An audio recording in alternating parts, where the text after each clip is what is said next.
어둠에 깔리는 이 시간에, 안식일을 시작하는 이 시간에 여러분의 마음속에 그 안식의 큰 축복을 누리는 그런 시간들이 되었으면 좋겠습니다. 오늘 나누기를 원하는 말씀은 겐족속입니다. 여러분 성경을 읽다 보면 이 겐족속, 내갑족속이라는 거 등장하는 족속이 등장하는 것을 성경 곳곳에 이제 구약에서 계속 이게 등장하는 것을 볼 수가 있는데요. 이스라엘 그 주변에 머물면서 이스라엘과 굉장히 우호적인 관계를 맺었던 족속 중에 한 족속이 바로 이 겐족속, 레갑 족속이라고 우리가 볼 수가 있습니다.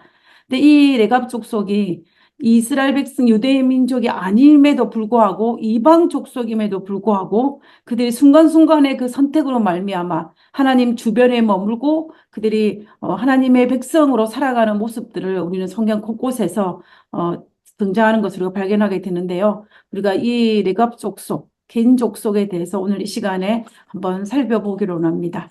그리고 그들이 어떻게 하나님 주변에서 그들이 하나님의 백성으로 살 수 있었는지, 유다 백성들도 패망할 그 순간에도 그들은 여전히 어떻게 신앙을 지켰는지 우리가 한번 살펴보았으면 좋겠습니다. 그러니까 제일 먼저 성경에 보면 이 겐족 속에 등장하는 성경이 어디가 제일 첫 번에 등장하냐면요. 창세기 15장에 등장합니다. 아브라함 시대 때 등장하는데요.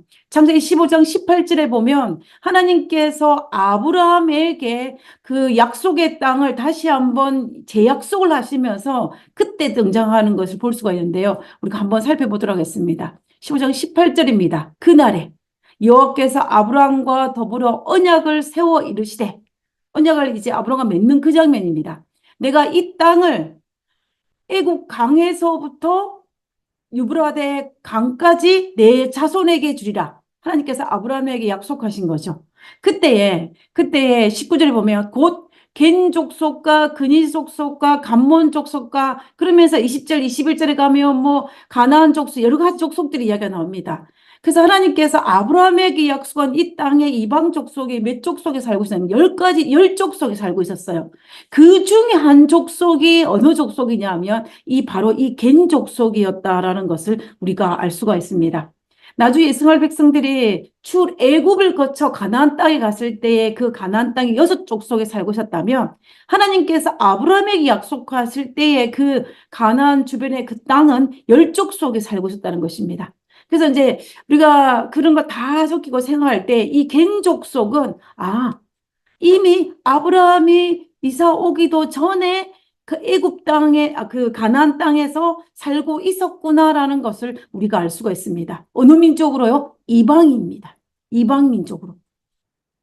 그러다가 이 겐 족속이 어떻게 이스라엘 백성과 관계를 맺냐면 성경에 등장하는 첫 번째 이 겐 족속과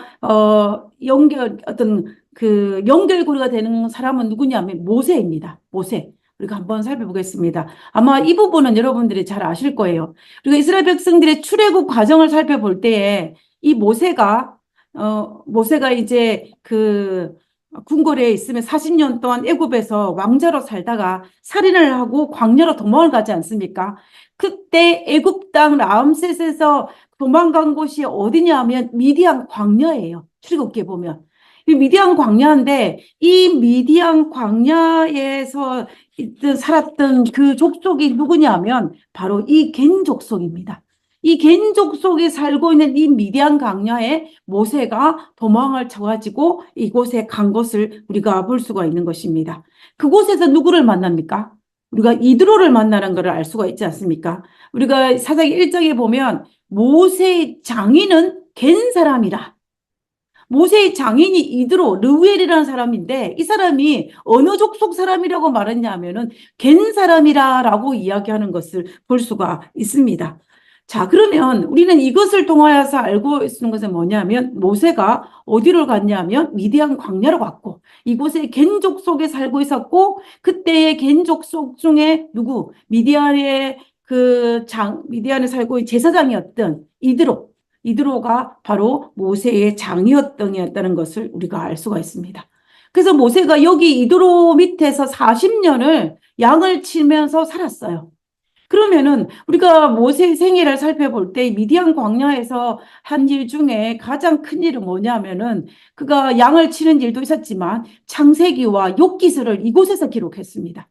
그러면은 우리가 이 모세가 가지고 있던 이 영적인 부분을 가만히 생각해 보면은 그가 어릴 때에 그의 어머니 요게벳을 통하여서 신앙을 받아들였을 것입니다.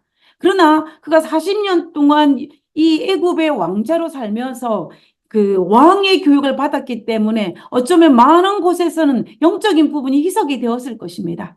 근데 그가 미디안 광야에 가서 누구 밑에서 이드로의 밑에서 이 하나님의 제사장이라고 했던 이 이드로의 밑에서 영적인 교육을 잘 받았다는 것을 우리가 알 수가 있습니다. 그래서 그는 이 아마도 이드로를 통하여서 이 성경의 많은 이야기들을 들었을 것입니다. 그것을 기록하여 정리한 것이 아마 창세기와 욥기서가 아닐까라는 생각을 하게 되는 것입니다. 그래서 어찌되었든지 간에 우리는 이 이드로가 하나님의 제사장이었고 이방민족인 겐 족속이었고 모세에게 많은 영적 영향력을 미쳤다라는 것을 우리가 어느 정도 알 수가 있을 것입니다. 자, 그러면 이 모세의 장인이었던 이드로의 신앙관을 우리가 주목해 봐야 되는데요. 우리는 지금까지 살펴볼 때에 앞에는 모세가 미디안 광야에서 출애굽기와 욥기서를 기록했으니까 그가 하나님의 제사장이었으니까 그의 영적으로 좋은 영향을 미쳤을 것이라고 생각할 수가 있을 것입니다. 그러나 우리가 출애굽기 18장을 보면은 이곳에서는 이 모세의 장인이었던 이드로가 가졌던 그의 신앙관이 무엇인지를 우리가 알 수 있는 부분이 있습니다. 우리가 이스라엘 백성들의 출애굽 과정 속에서 이제 모세가 이스라엘 백성을 데리고 시내산에 도착하기 전에 이 장인이었던 이드로가 이 모세의 부인과 아이들을 데리고 출애굽하고 있는 모세를 찾아오는 사건이 있습니다. 그때의 기록을 출애굽기 18장에 등장하는 것을 볼 수가 있는데요. 그래서 오랜만에 수많은 우여곡절을 끝나고 그의 장인, 영적인 아버지라고도 할 수 있는 이 이드로가 만났을 때에 이 모세가 얼마나 기뻤겠습니까? 그죠? 그리고 모세가 이드로를 만났을 때 그 밤에 무슨 이야기를 했을까요? 한번 생각을 해보십시오. 아마 그는 이 장인과 떨어지고 난 다음에 그 애굽 땅에서 경험했던 그 많은 것들을 이야기했을 것입니다. 열지왕도 이야기했을 것이고요. 그리고 홍해의 기적도 이야기했을 것입니다. 그리고 또 만나의 기적도, 그리고 만나의 기적과 또 불기둥과 구름기둥에 대한 이야기, 엘림의 기적, 이런 수많은 기적들에 대한 이야기를 하면서 하나님께서 우리를 어떻게 이곳에 출애굽시키셨는지를 이 모세가 누구에게? 장인에게 이야기했을 것입니다. 이 모든 이야기를 다 듣고 난 다음에 이드로가 뭐라고 이야기하냐면요. 출애굽기 18장 9절과 10절입니다. 이드로가 여호와께서 이스라엘의 큰 은혜를 베푸사 모세를 통하여 들었던 그 모든 이야기를 들어보니까 하나님께서 큰 은혜를 베풀었다고 그가 고백하는 것입니다. 베푸사 애굽 사람의 손에서 구원하심을 기뻐하며 이드로가 이르되 여호와를 찬송하리로다. 그러면서 이 이드로가 하나님을 찬양합니다. 너희를 애굽 사람의 손에서와 바로의 손에서 건져내시고 백성을 애굽 사람 손 안에서 건지셨도다 라고 찬양합니다. 또 11절에 보면은 이제 내가 알았도다. 여호와는 모든 신보다 크심으로 이스라엘에게 교만하게 행하시는 그들을 이기셨다 하고 그 12절에 모세의 장인 이드로가 번제물과 희생제물들을 하나님께 가져오매 우리는 이 말씀을 통해서 어떻게 알았어요? 이드로가 하나님께 희생 제사를 드렸다라는 것입니다. 감사의 제사를 드렸다는 것입니다. 하나님을 모든 신보다 크신 유일하신 하나님으로 그가 고백하는 것을 볼 수가 있는 것입니다. 우리는 이것을 통하여서 모세가 이 전해준 그 말을 듣고 이 이드로의 반응을 볼 때에 이드로는 정말로 하나님을 사랑하는 하나님의 제사장이었고 그가 비록 이방민족인 겐 족속이었지만 그럼에도 불구하고 그는 하나님을 사랑하는 사람이었다라는 것을 우리가 알 수가 있습니다. 그래서 우리는 이것을 통하여서 겐 족속이 비록 이방민족이었지만 하나님의 백성이 하나님을 사랑하는 민족이었음을 우리가 알 수가 있는 것입니다. 이 겐 족속이 이스라엘과 끊임없이 관계를 맺게 되는 데에는 한 사건이 중간에 발생합니다. 뭐냐면은 이 모세의 장인 이드로는 고향으로 돌아갔지만 이 모세가 그의 아들 호반에게 이야기하는 장면이 등장하는데요. 이 민수기 10장 29절에 보면 모세가 모세의 장인 미디안 사람 르웰의 아들, 이 르웰이 그, 그 모세의 장인의 본명입니다. 르웰의 아들 호반에게 이르되 여호와께서 주무하신 곳으로 우리가 행진하나니 가나안 땅으로 가나니 우리와 어떻게 하자? 동행하자. 우리와 함께하자. 그리하면 선대하리라. 여호와께서 이스라엘에게 복을 내리라 하셨느니라. 라고 모세가 그의 처남에게 요청을 하는 것입니다. 우리와 함께 가자고. 우리에게 우리가 강야를 거쳐서 가나안 땅에 갈 때 하나님께서 분명히 우리에게 복을 내리시고 우리에게 그 땅을 주겠다 약속하셨으니 우리와 함께 가자. 그러면 내가 가나안 땅에 갔을 때 너희에게 선대할 것이라 라고 이야기하는 것을 볼 수가 있는 것입니다. 자, 이때에 누구의 선택이 남아있겠습니까? 이 호밥의 선택이 남아있는 것입니다. 내가 이스라엘 백성과 동행할 수도 있고 아니면 거절하고 미디안 광야, 내 종족이 살고 있는 곳으로 갈 수 있는 그 선택을 해야 되는 상황이었습니다.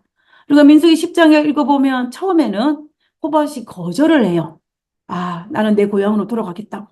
그러나 모세가 어떻게 하냐면 강권을 합니다. 강권을 하여서 우리와 함께 하자고 강권을 하는 것을 볼 수가 있어요. 그래서 나와 함께 이스라엘의 눈이 돼서 이 광야를 통과하자라고 이야기합니다. 그래서 이제 호밧은 우리가 이 성경 전체를 봤을 때 여기에 동의를 해요. 그래서 함께 동행을 합니다. 호밧이 아주 올바른 선택이었습니다. 그런 자기 종족을 보다는 하나님을 선택하고 하나님께서 이스라엘에게 허락하신 그 복을 기억하면서 동행하기를 선택한 것입니다. 그래서 그들은 겐 족속은 이스라엘 백성들이 어디로 갈 때, 가나안 땅에 갔을 때 그 가나안 정복과 이스라엘의 모든 이 어려움을 함께 겪는 그 민족으로 이 겐 족속이 있었음을 우리가 알 수가 있다라는 것입니다. 그리고 난 다음에 이스라엘 백성들이 이 출애굽의 모든 과정을 끝나고 이 가나안 땅에 도착했을 때 그들이 땅을 분배하지 않습니까? 이제 지금 사사시대로 넘어오는 것입니다. 사사시대로 넘어와가지고 땅을 분배하는데 그때에 어떤 일이 발생하냐면 이 모세의 장인은 겐 사람이라 그의 자손 유다 사람과 함께 종려나무 성읍에 올라가서 아람 남방의 유다 황무지에 이르러 그 백성 중에 거주하니라 그랬습니다. 자, 그러면 이스라엘 백성들 출애굽을 해서 가나안 땅에 도착하여서 사사시대에 도착을 하는데 사사시대에 접어드는데 그때 땅을 다 분배하고 누가 이 겐 족속이 어디에 거주를 했냐면 바로 유다 자손에게 유다 지파가 분배받은 그 땅 아래에 유다 황무지에 그들이 거주했다라는 것을 여기서 시사하고 있는 것입니다. 그래서 우리가 지도상으로 살펴보면요. 유다 백성들이 받은 그 땅 아래쪽에 유다 광야에 그들이 거주했다는 것을 우리가 볼 수가 있는 것입니다. 우리는 이것을 통해서 겐 족속은 여전히 이스라엘 백성들 가까이에 있었고 또 이 모세가 약속한 대로 그들을 가나안 땅에 도착했을 때 그들에게도 무엇을 땅을 분배했다라는 것을 우리가 알 수가 있다라는 것입니다. 자, 그런데 사사시대 때에 어떤 일이 발생했냐면요. 이 겐 족속이 제일 처음에는 어디에 땅을 분배를 했냐면 이 겐 족속에 유대 땅에 거주하게 하였는데 이 겐 족속의 후손 중에 누구였냐면 이 헤멜이라는 사람이 유다 땅을 떠나서 이 게데스라는 곳으로 이주를 했던 것 같습니다. 근데 이 헤벨이 이제 그 유다 땅에서 게데스라는 곳에 이주를 하여서 누구랑 가까이 잘 지냈냐면 그 가나안 족속의 왕이었던 이 야빌이라는 인물하고 굉장히 친하게 잘 지냈어요. 이 헤벨이라는 인물이. 그런데 그때에 어떤 일이 발생했냐면 이 사사시대에 드보라 선지자와 이 시스라 사이에 전쟁이 일어난 것입니다. 전쟁이 일어나는데 그때에 누가 이겼냐면은 이 드보라가 이기게 됐어요. 그래서 이 안에 그 왕이었던 어, 시스라가 도망을 가게 되는데, 그때에 그걸 말뚝으로 박아서 죽이게 하는 사건이 발생하는 것입니다.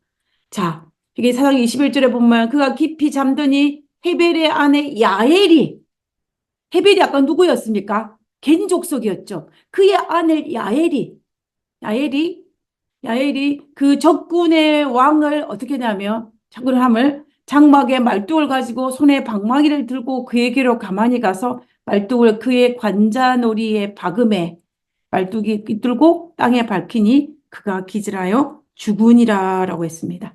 여러분, 이 성경을 여러분들이 아마 잘 아실 것입니다. 그래서 결국은 이 한 여인에 의해서 죽는 모습을 등장하는 것을 볼 수가 있는데요. 이때에 이 겐 족속의 아내였던 이 야엘을 더불어 선자가 축복을 합니다. 축복을 해요. 그러니까 뭐라고 축복하냐면 겐 사람 헤벨의 아내 야엘은 다른 여인들보다 복을 받을 것이니 장막에 있는 여인들보다 더 복을 받을 것이로다 라고 축복을 합니다. 이 겐 족속이었던 이 헤벨의 아내 야엘이 그 순간 자기 남편하고 친하게 지었던 그 이방신을 섬기는 그 이방인의 왕을 선대하는 것처럼 하면서 죽이고 누구를 선택한 거예요? 하나님을 선택하는 것을 우리가 볼 수가 있는 것입니다. 그래서 그러므로 이 사건으로 말미암아 어떻게 됐겠어요? 더욱더 이스라엘 백성과 겐족 사이에는 더 큰 우대 관계가 맺어졌을 것입니다. 그래서 이 더불어 선자가 이 여인에게 축복하는 것을 우리가 볼 수가 있는 것입니다. 자, 그 다음에 이제 이 사사시대를 지나서 통일 왕국 시대, 사울이 왕이었을 때에도 또 이 겐족 속에 등장하는 것을 볼 수가 있습니다. 우리가 그것을 한번 살펴보기를 원하는데요. 자, 사무엘상 15장 6절에 보면은 사울이 겐 사람에게 이르되 아말렉 사람 중에서 떠나가라. 그들과 함께 너희를 멸하게 될까 하노라 라고 얘기합니다. 지금 이 사무엘상 15장의 배경을 간단하게 설명을 하면요. 하나님께서 이 사울 왕에게 아말렉 족속을 멸하라는 그 명령을 받고 아말렉을 치기 위해서 내려가고 있는 도중이었어요. 그때에 아말렉의 그 족속 중에 누가 살고 있었냐면은 이 겐 사람이 살고 있었습니다. 산업이 있었는데 이 겐 사람이 그 살고 있는 것을 알고 이 사울이 뭐라고 하냐면 아말렉 사람 중에서 떠나가라. 그들과 함께 너희가 멸하게 될까 하노라 라고 이야기하는 것입니다. 우리가 지금 이 지도에서 가만히 살펴보면요. 이 제일 처음에는 유다 땅 아래쪽에서 이 겐 족속이 살게 되었는데 이제 점점점 이렇게 옮겨가는 것을 볼 수가 있습니다. 사사시대에는 게데스라는 곳에 살았고 그 다음에 이 통일 왕정 시대에 보면 아말렉 족속이 살고 있는 곳에 살고 있는 것처럼 보여요. 지금 여기 보면은 이 까만색 별표에서 빨간색 별표로 옮겨갔다는 것을 우리는 이 성경의 흐름을 통해서 보면 알 수가 있습니다. 여러 학자들은 도대체 왜 겐족 속에 이렇게 여러 곳에 이주를 하였을까라는 것에 대해서 여러 가지 의견을 내는데요. 그 의견을 우리가 한번 종합을 해보면 여러 가지 이유를 발견할 수가 있습니다. 첫 번째는 왜 그들이 이주에 갔냐? 땅을 분배받고도. 왜냐하면 그들은 유목민족이었습니다. 유목민족이었어요. 그래서 한 곳에 머물러 있지 아니하고 유목민족이기 때문에 여기저기로 옮겨 다니면서 거주하였기 때문에 그가 가데스도 있었고 또 이 아말렉이 살고 있는 그 땅에도 이주해 갔다라고 학자들은 주장을 합니다. 그리고 또 두 번째 견해는 뭐냐면 그 겐족 속이 아무리 이스라엘 민족과 잘 지냈다 할지라도 그 이스라엘 민족의 차별 대우를 받았기 때문에 그들이 쫓겨났을 것이다라고 주장하는 사람들도 있습니다. 그 어떤 것이 정답일지는 알지를 못해요. 그러나 어찌되었든지 간에 우리는 이 조금 전에 사무엘상 15장의 사울 왕이 아말렉 땅에 살고 있는 이 겐 족속에게 빨리 피하라라는 그 소식을 전한 걸로 봤을 때 이스라엘 민족과 아주 가까운 관계였다는 것은 우리가 충분히 짐작을 할 수 있는 것 같아요. 그렇다면 저는 그가 유목민족이기 때문에 여기저기 옮겨 다녔다라고 보는 것이 우리에게 더 타당하지 않을까라는 거 제 개인적으로 생각해 봅니다. 그러나 어찌되었든지 간에 우리가 알 수 있는 것은 이 아말렉 민족을 멸절시킬 그때에 하나님께서는 누구에게 사울을 통하여서 이 겐족 속에게 어떤 생명을 보존할 수 있는 길을 열어주셨다는 것입니다. 다시 말하면 하나님께서는 이 아말렉 족속을 멸망할 때에 이 겐 족속을 기억하셨다라는 것을 우리가 알 수가 있다는 것입니다. 이 엘렌 G 화이트는 이 부분에 대해서 뭐라고 이야기했냐면요. 하나님께서는 형벌을 주시면서도 자비를 기억하셨다. 아말렉 족속을 멸하는 그 형벌을 말씀하는 것입니다. 아말렉 사람들을 멸하는 마당에서도 그들 중에 거하는 겐 사람을 구하셨다. 이 겐 백성은 완전하게 우상 숭배를 버리지도 않았으나 하나님을 예배하는 자들이었고 이스라엘과 친한 자들이었다라고 이 부조와 선지자에 기록하고 있습니다. 그래서 우리가 이런저런 정황을 살펴볼 때 이 겐 족속은 이방 민족으로서 우상 숭배도 하고 하나님도 섬기는 그러한 민족으로서 이스라엘 주변에 있었다라는 것을 우리가 알 수가 있는 거예요.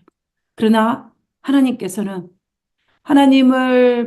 하나님께 예배하는 이들, 그리고 이스라엘 백성에게 선대를 베풀었던 이들을 기억하시고 아말렉 족속을 멸하실 때에 그들을 불러오신 것을 우리가 알 수가 있다라는 것입니다. 자, 그러면 이제 그 이야기를 듣고 겐 족속은 선택을 해야 되지 않겠습니까?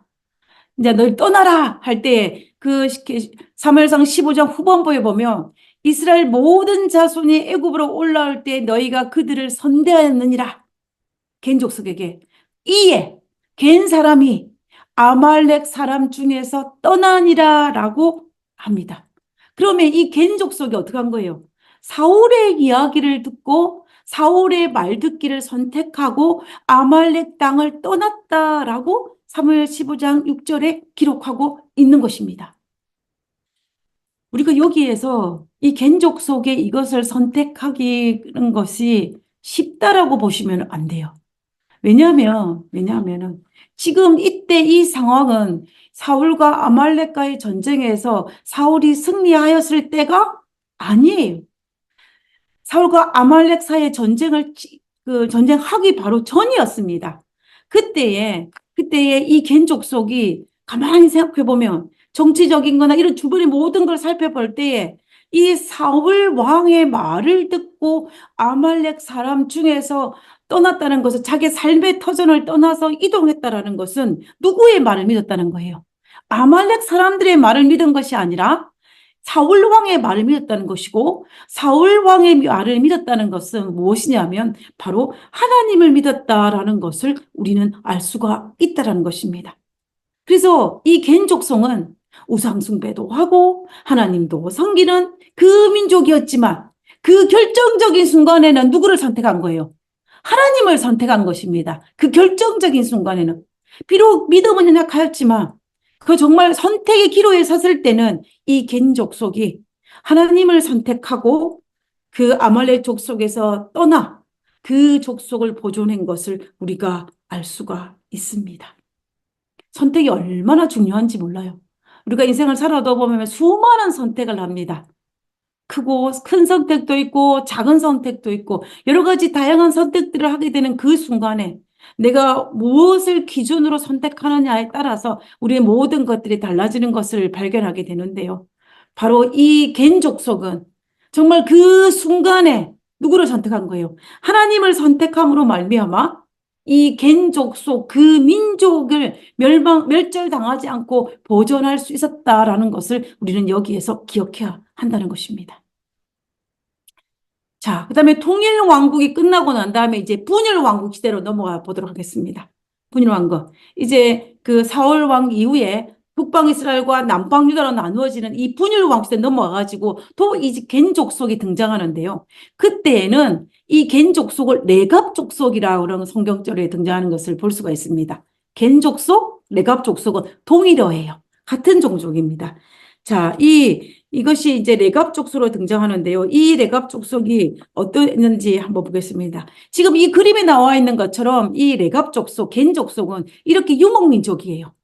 한 곳에 정착하지 않고 이 동물들을 키우면서 여기저기 다니면서 했던 그 민족이었습니다. 이 겐족 속의 이 레갑족 속에서 이 북방 분열 왕국 시대 때 가장 유명한 인물은 여러분들이 아시는 요나답이라는 인물입니다. 이 요나답이라는 인물인데 이 사람은 누구였냐면 우리가 성경을 보면 이 요나답이라는 인물은 북방 이스라엘의 왕이었던 예후가 아합 왕의 그 왕족을 멸절시킬 때 하나님 편에 섰던 그 민족이 바로 누구냐면 요나답이에요. 요나답입니다. 그 요나답의 후예들이 이제 레갑 족속이라는 걸로 이제 등장하는 것을 볼 수가 있는데요. 자, 그러면 우리가 한번 살펴보도록 하겠습니다. 예레미야 35장 6절에 보면 이제 35장 6장에 예레미야 35장 6절은 북방 이스라엘은 이미 멸망을 하고 남방 유다가 멸망하기 바로 직전에 있었던 그 시대적인 이야기를 하고 있는 거예요. 그때에 어떤 일이 있었냐면 이 예레미야가 이 레갑의 후손들을 초대하는 장면을 등장합니다. 그러면서 포도주를 먹으려고 할 때 그때에 36절에 그들이 이렇게 말합니다. 레갑의 아들 우리의 선조 요나답이 누구에게? 우리에게. 우리가 누구냐면 이 레갑의 후손들이에요. 겐 족속입니다. 우리에게 명령하게 이르기를 너희와 너희 자손은 영원히 포도주를 마시지 말며 첫 번째 집도 짓지 말고 파종도 하지 말고 포도원을 소유하지도 말고 너희는 평생 동안 어디에 머물라? 장막에 살아라라고 얘기합니다. 장막에. 이게 이 성경 구절이 왜 중요하냐면요. 내갑 족속은 계속해서 한 곳에 머물지 않고 장막에 살면서 집도 짓지 않고 파종도 하지 않고 여러 곳에 옮겨 다니면서 살았어요. 그것을 요나답이 그의 선조주 요나답이 후손에게 말했고 그 후손들은 그 명령을 따라서 남방 유다가 멸망할 그 시기간까지도 그들이 그렇게 한 것입니다. 그래서 예레미야가 포도주를 먹이러가 주었을 때 그들이 거절한 것을 볼 수가 있어요. 자, 이 말은 무슨 말이냐면요. 이 말은 그들이 그곳에 살면서 여전히 하나님을 섬기는 민족적으로 살았다라는 것입니다. 이때는 북방 이스라엘도 우상 숭배를 해서 망했고 남방 유다도 우상 숭배를 해서 망하기 직전이었어요. 그런데 그 시기까지 누구는 이 겐 족속은 여전히 그들이 장막에 거하면서 아주 청렴하게 살면서 어떻게 하나님을 잘 섬기는 민족으로 살았다는 것입니다. 여러분 예레미야 35장을 잘 읽어보면 그들이 겐 족속에 어떻게 하나님을 섬기는 백 살았는지 우리가 좀 자세히 알 수가 있을 것입니다. 이 이야기를 듣고 어떻게 합니까? 예레미야가 축복을 해요. 레갑 족속에게. 예레미야가 레갑 사람의 가문에게 이르되 만군의 여호와 이스라엘 하나님께서 이와 같이 말씀하시기를 하나님께서 이 레갑 족속에게 축복하시는 것입니다. 그러므로 만군의 여호와 이스라엘 하나님께서 이와 같이 말씀하시느니라. 레갑의 아들 요나답에게서 내 앞에 설 사람이 영원히 끊어지지 아니하리라 그럽니다. 남방 유다가 멸망하는 그 순간이에요. 북방 이스라엘은 멸망했고 남방 유다가 멸망하는 그 순간에 하나님께서 이 레갑 족속에게 영원히 끊어지지 아니하는 그 약속을 하나님께서 하신 것입니다. 누구를 통해서요? 예레미야 선지자를 통해서. 그래서 그들은 여전히 그들의 신앙을 하나님에 대한 믿음을 지켰다는 것입니다. 저는 이 모습을 볼 때에 이 겐 족속은 겐 족속의 그 조상이었던 이 요나답이 자기 민족도 북방 이스라엘에 있는 백성들처럼 편안하다, 안락하다 하면서 하나님을 잃어버리고 우상 숭배할 것인가에 대한 두려움이 그에게 있었던 것 같아요. 그래서 그의 후손들에게는 전답도 사지 말고 한 곳에 머물 집도 사지 말고 여기저기 떠들면서 그러면서 그들이 오직 하나님만 바라보고 살아라라고 권면하였고 그 권면을 따른 겐 족속, 이 레갑 족속은 남방 유다가 멸망하는 그 시기까지 그들은 여전히 하나님을 잘 섬기는 백성으로 살았다라는 것을 우리는 여기서 알 수 있다라는 것입니다. 자, 이 민족이 어디까지 가냐면요. 이제 바벨론 포로 이후에도 이 내갑 족속이 등장을 합니다.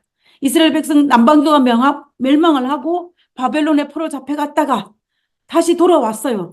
돌아오는 다음에 성전을 건축할 때 그때에 이 레갑 족속이 등장을 합니다. 여러분, 우리가 성전 건축을 하면 그때에 사마리아인들이 이방인 사마리아인들이 이스라엘 백성들에게 뭐라고 요구를 해요? 뭐라고 요구냐면 나와 같이 짓자. 나도 하나님을 섬기니 우리와 같이 성전을 건축하자라고 이야기를 합니다. 그죠? 그런데 이스라엘 백성들 어떻게 해요? 거절을 해요. 그런데 이 남방 유다가 멸망해서 이스라엘 백성들이 바벨론을 포로 잡혀갔음에도 불구하고 누구는 개인 족속은 여기에 살고 있었어요. 근데 그때에 이 성전을 건축할 때에 이 개인 족속은 이 성전 건축에 동참을 시킵니다. 느헤미야 3장 14절이에요. 분무는 베네기람 지방을 다스리는 레갑의 아들 말기야가 중수하여 문을 세우며 문짝을 달고 자물쇠와 빗장을 갖추었고라고 했어요. 그러니까는 이 겐사람, 이 레갑 자손은 여전히 하나님의 성전 건축에 동참을 시켰다는 것입니다. 누구임에도 불구하고 이방인임에도 불구하고 사마리아인들은 거절했는데 겐 족속은 함께 성전 건축을 했다라는 것을 우리는 여기에서 볼 수가 있다라는 것입니다. 우리는 이것을 볼 때에 이 겐 족속은 정말로 순간순간 닥치는 선택의 기로에서 하나님을 선택함으로 말미암아 그들이 마지막 바벨론 포로 이후에도 여전히 존재하였고 성경의 기록에 그리고 그뿐만 아니라 그들이 성전 건축에 동참했다라는 것을 우리는 여기서 발견할 수가 있다는 것입니다. 물론 이 겐 족속이 하나님 앞에 완벽하게 서지를 못했지만 그러나 그럼에도 불구하고 하나님을 선택한 민족이었으면은 우리는 이것을 통하여서 알 수가 있다라는 것입니다. 그래서 우리가 이 겐 족속, 레갑 족속이라 하는 정말 이들은 어둠의 수많은 과정들 속에서 그들이 순간순간 선택할 때에 하나님을 선택한 민족으로 이스라엘 백성들 주변 이방이었지만 그 여전히 하나님을 섬기는 민족으로 살았다라는 것을 우리가 알 수가 있습니다. 우리도 매일매일의 수많은 선택들이 모여서 오늘의 나를 결정하고 나의 후손들의 운명에 아주 지대한 영향을 미치는 것을 우리는 알 수가 있습니다. 그러므로 오늘 내가 하는 이 작은 결정의 기준이 어디에 두어야 할지를 우리는 굉장히 조심스럽게 살펴야 될 것이고 우리가 무엇을 결정할 때 내 결정의 기준이 무엇인지를 아주 신중하게 생각해야 되는 것입니다. 그 기준이 내 감정의 기준인지 아니면 내 주변의 환경의 여건의 기준인지 아니면 하나님 말씀의 원칙의 기준인지를 우리는 내가 어떤 결정을 내릴 때 살펴보는 것이 필요하다는 것입니다. 우리가 개인족 속에 수많은 선택들에 있어서도 마지막 최종 결정을 내릴 때 그때의 기준은 무엇이었냐면 하나님이었다는 것입니다. 우리도 그리스도인으로 이 땅에 살아가고 있습니다. 그래서 우리가 그리스도인이기 때문에 조금 손해를 보는 것처럼 보이지만 실제적이지 않는 것 같지만 그리고 앞뒤가 안 맞는 것 같지만 심지어 그 선택을 하고 싶지 않은 내 감정이 든다 할지라도 우리는 하나님의 말씀의 원칙을 따라서 선택하는 것이 필요하다는 것입니다. 그것이 가장 지혜로운 방법이에요. 지금은 내 눈에는 그렇게 보이지 않다 할지라도 우리는 그것을 또 다른 하나의 증거로 제시되어지는 게 이 개인족속의 선택인 것을 우리가 알 수가 있는 것입니다. 그러므로 우리는 우리 앞에 닥친 이 혼란스러운 많은 일들 속에서 우리가 올바른 선택을 하지 못하도록 하는 많은 여건들이 있다 할지라도 우리는 그때에 하나님의 말씀의 원칙에 있어서 하나님의 뜻을 따라서 선택함으로 우리가 하나님께 쓰임받는 하나님의 종이 되어야 할 것이고 그리고 우리의 선택으로 말미암아 나 개인이 우리의 가정이 그리고 우리의 교회가 우리의 민족과 우리의 모든 것을 구하는 그러한 선택들을 해야 될 것입니다.